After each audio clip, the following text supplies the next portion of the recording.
Hello everyone, and welcome to my channel. I'd love it if you could leave a comment letting me know where you're listening from around the world. Also, don't forget to like and subscribe if you're enjoying this video. Story 1.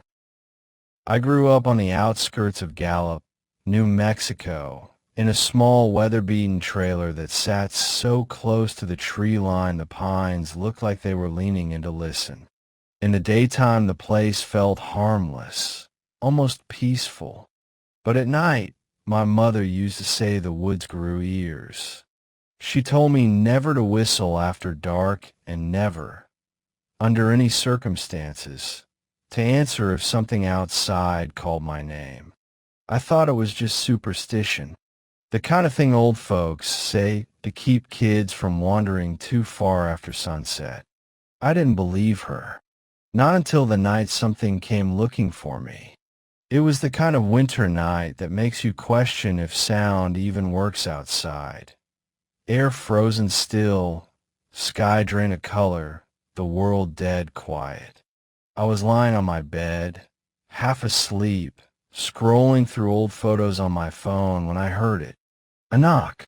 3 slow, deliberate taps on the thin metal door. I froze.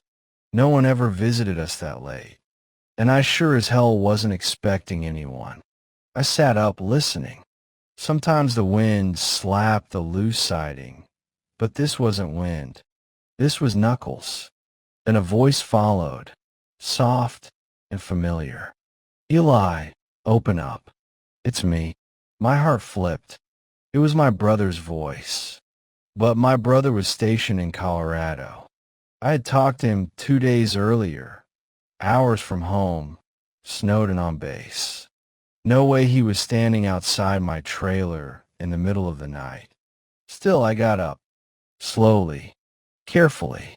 Something in that voice tugged at me, like it knew how to hook my instincts. But as I approached the door, the voice sounded off, stretched too thin, like someone tried to mimic him the way a cheap speaker mimics music. "Eli, I'm hurt. Open the door." The way he said hurt was wrong, flat and emotionless, as if he didn't understand what pain actually felt like. My stomach tightened. I looked through the peephole. No one was there, just the dark woods. Before I could back away, the voice came again, closer now, right by the keyhole. "I know you hear me. Let me in. You always help me." My blood chilled. My brother never talked like that. He never begged anyone for help, not even when he broke his arm falling off a horse. And that voice, it wasn't pleading. It was studying me, paying attention to my reactions the way a predator studies a wounded animal.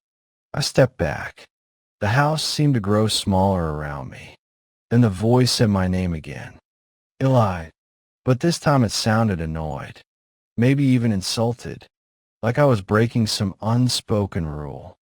Before I could move, something dragged its claws across the door. Slow, long, as if it wanted me to know it wasn't in a hurry. I stumbled backward into my bedroom and slammed the door shut. I grabbed the old hunting rifle my father left behind. Rusted, barely functional, but solid enough to hold. I clicked on the safety with shaking fingers. Outside, something huge began circling the trailer. I could hear the thudding of heavy footsteps, 2-legged, not 4. Windows rattled as it brushed against them. The walls trembled when it knocked on the siding, testing, tapping, finding weak spots. Then it spoke again, except now the voice snapped. "You should have opened the door." It wasn't my brother's voice anymore. It was deeper, broken, wet, like something gargling gravel in its throat. And then it said my real name, my full name. A name my mother used only when she was furious with me. A name I hadn't spoken aloud in years, and had never told anyone outside our family. Hearing that name and that voice felt like ice water pouring into my ribcage. I didn't answer. I didn't breathe. I just sat there on the floor, gripping the rifle like it was welded to my hands. The footsteps moved again, slow, dragging, patient. Something scraped along the side of the trailer. Something massive leaned against the back window, its shadow stretching across the blinds. I heard it inhale, long and deep, like it was smelling me through the walls. Then silence. Not faded silence. Just silence, like the world had stopped. I waited for hours, afraid to even whisper. Every creak in the walls made me flinch. Every gust of wind sounded like breathing. By sunrise, I finally forced myself to check. The thing was gone, but the evidence wasn't. Deep claw marks dragged down the door. Far too long for any animal in those woods. Space too wide to be a bear or a mountain lion. Prints were stamped into the snow around the trailer. Human-like, but the strides were enormous, as if the thing had legs twice as long as mine. I walked the perimeter 3 times, hoping I imagined it, praying the cold had twisted my mind. Around noon, my phone rang. It was my brother calling for base. He hadn't left Colorado. He hadn't called for help. He certainly hadn't come by my trailer. When I told him what happened, he went quiet for a long time. Then he said something I'll never forget. "Eli, don't answer it next time." Next time. He said it like he already knew there would be one. I moved out of that trailer 2 weeks later, but I swear, some nights when everything is quiet and the world feels hollow again, I hear something calling my name from the dark. Not my brother, not a person at all, but something that knows my name. Something that once stood outside my door, pretending to be someone I loved. And I know it's just waiting for another chance to be let in. Story 2. I was dead tired that night. One of those shifts where the clock feels like it's melting, and every customer wants to pay in coins or argue about cigarette prices. By the time I closed up the gas station and got into my car, it was just past 2 a.m. Highway 191 stretched ahead of me like a dark, endless scar across the desert. Anyone who's driven that road at night knows the feeling. The kind of silence that sits heavy on your chest. The kind that makes you feel like you're the only person left alive. The sky was cloudless, but the stars looked faint, distant, like they were trying to back away from the earth. My headlights carved out a small circle of safety on the pavement, but everything beyond that was just void. It was the kind of night where the desert looks like it's holding its breath. About 15 minutes into the drive, I saw something. At first it was only a shape on the shoulder, small, loping, moving in a jerky, uneven rhythm. A coyote, I thought. A sick one maybe, or hurt. But then my headlights washed over it, and the hairs on the back of my neck stood straight up. It straightened, it stretched, and it stood on 2 legs. I slammed my foot harder on the gas pedal, instinctively leaning away from the windshield like that would help. The thing was tall, too tall, thin in a way that made it look like someone had grabbed a shadow and stretched it out until the bones cracked.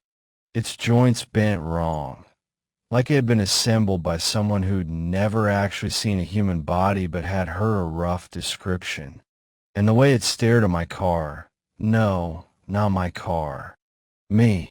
Those hollow, lightless eyes locked onto mine through the windshield, and I felt a cold, electric pulse shoot through my spine. I snapped my eyes back to the road and sped up. 50, 60, 70. My heart was pounding so hard I could feel it in my teeth.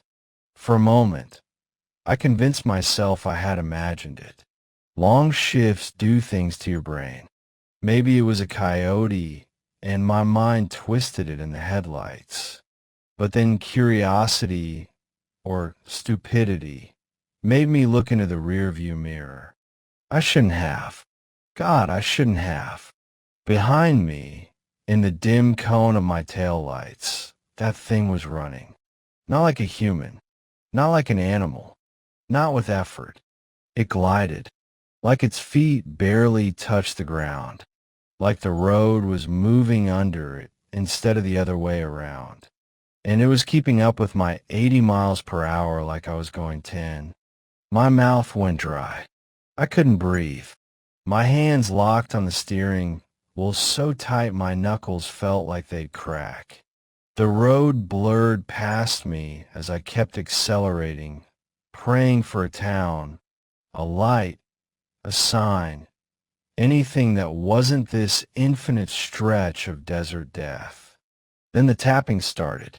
At first I thought it was the engine, some part rattling from how fast I was pushing my ancient car. But the noise didn't match the rhythm of the road. It didn't match the shaking of the tires. It was coming from behind me, from the trunk. 3 taps. Slow, polite, like someone knocking at a door they already owned. I froze. I couldn't turn around. I couldn't even look in a mirror again. I just stared ahead, eyes burning, hands trembling on the wheel. The tapping stopped, but the silence that followed was somehow worse. The miles crawled by. My brain kept begging me to stop, to check, to do something, but my body stayed locked in place, driven by pure, primal terror. Finally, after what felt like an entire lifetime, I saw lights. A small town, a diner parking lot glowing like heaven itself. I swerved into it, tires screeching, car jerking as I slammed the brakes. I jumped out so fast I nearly tripped over my own feet. My breath was sharp, shallow. My hands were shaking so violently I had to use both of them to pop the trunk. And when it opened, nothing, absolutely nothing. But the inside of the trunk, its metal surface, had streaks of dust and faint marks. Fingerprints. Long, stretched fingerprints like someone with thin, bony hands had been pressing from the inside, feeling around, trying to find a way out. I didn't sleep that night. I sat in the diner until sunrise, drinking bad coffee and trying not to look like someone who had just stared at death on the highway. When the sun finally rose, I walked back to my car, exhausted and half convinced I'd imagined everything. Maybe I'd hallucinated. Maybe exhaustion does stranger things than people admit. But then I looked at the back of my car, and there, scratched into the dust of the bumper, thin, deliberate letters carved with something sharp, was a message. Next time, stop. I sold the car a week later. Didn't care what I got for it. Didn't care who bought it. I just needed it gone, like getting rid of it would erase the memory. But it didn't. Because sometimes, on long drives when the sky is dark and the desert feels too quiet, I hear it again. Soft tapping. From the back seat. The trunk. The darkness behind me. 3 little taps. Slow. Patient. Like it's reminding me that the highway isn't empty, and that it's still waiting. Story 3.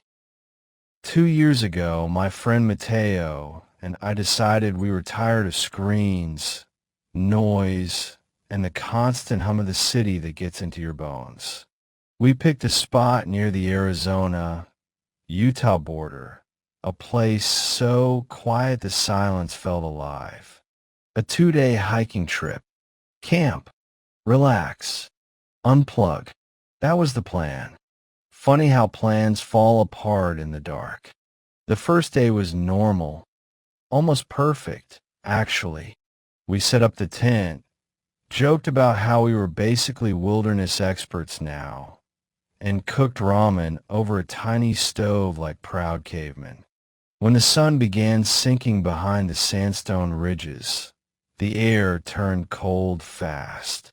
Mateo said he'd grab more firewood before it got pitch black.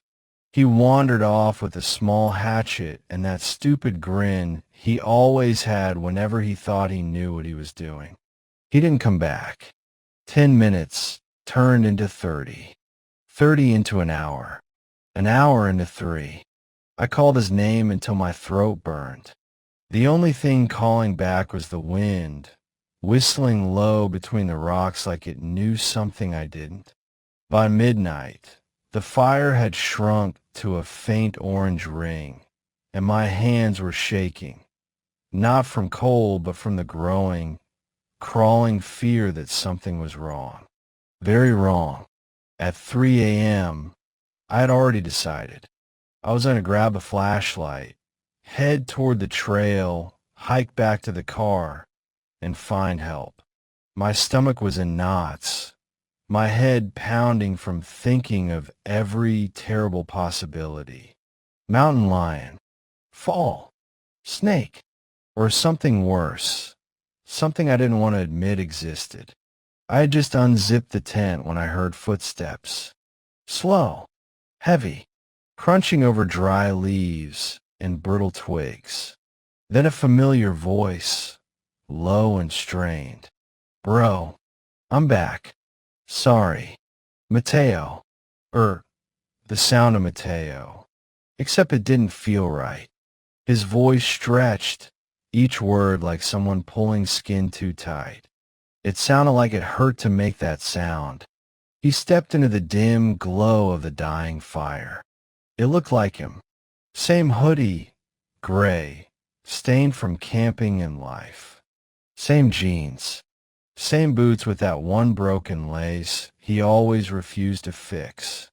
For a moment, I felt relief rush through me, so fast I almost stumbled. But then he lifted his head fully, and my stomach knotted again. His smile, too wide, too forced, like it was drawn on with a knife instead of muscles. I found wood, man. Lots of it. He held out his hands. They were covered in dirt and something else, something thick, dark, and sticky like half-dried paint. But paint doesn't smell like metal. Doesn't smell like something dead. I took a step back. He took one forward. Why you scared? He asked, tilting his head. The bones in his neck cracked loud. Too loud. Mateo, I whispered. Say something only you would know. He froze. Not a blink. Not a breath. Just stared at me with this awful intensity, like something inside his skin was thinking, searching, digging through memories that weren't its own. Then he smiled wider, impossibly wide. Your mom says hi. My ears went cold. My chest tightened. My legs moved before my mind did. My mother died when I was 8. Mateo knew that, but he never, ever talked about her. He knew how raw that wound still was. And the thing in front of me knew too. I ran. I didn't grab the tent. Didn't grab my bag. Didn't grab a thing except my own breath. The forest blurred around me. Black shapes, sharp branches slapping my arms. Behind me came the sounds of something chasing, breaking branches like they were toothpicks. It wasn't running like a human. It wasn't running like an animal either. It was running like something that didn't understand the rules of bones and joints. And it was laughing. Low, broken laughter, like a person trying to imitate joy, but not understanding the meaning behind it. I stumbled twice, almost fell into a ravine myself. But pure terror kept me moving until eventually I saw the faint glow of headlights carving through the dark. A truck. I ran into the middle of the highway, waving my arms like a madman. The driver braked, tires screeching, and I climbed in without asking permission. I didn't explain. Couldn't. The words dissolved on my tongue. He didn't ask questions. Maybe he saw the look in my eyes and knew something was wrong. When daylight came and rangers went out searching, they found Mateo. 3 days later, at the bottom of a ravine not far from camp. His bones were broken, skin torn apart, clothes shredded. He had been dead long before I heard his footsteps, long before something wearing his skin walked back into our campsite, long before it stared at me with his eyes, but none of his soul. People ask me why I don't camp anymore, why I don't hike, why I don't even like walking near tree lines when the sun starts sinking. Because sometimes, in the quiet moments between night and dawn, I still hear that broken imitation of Mateo's laugh, echoing somewhere just behind me. And because I know, whatever that thing was, it's still out there, and it remembers my face.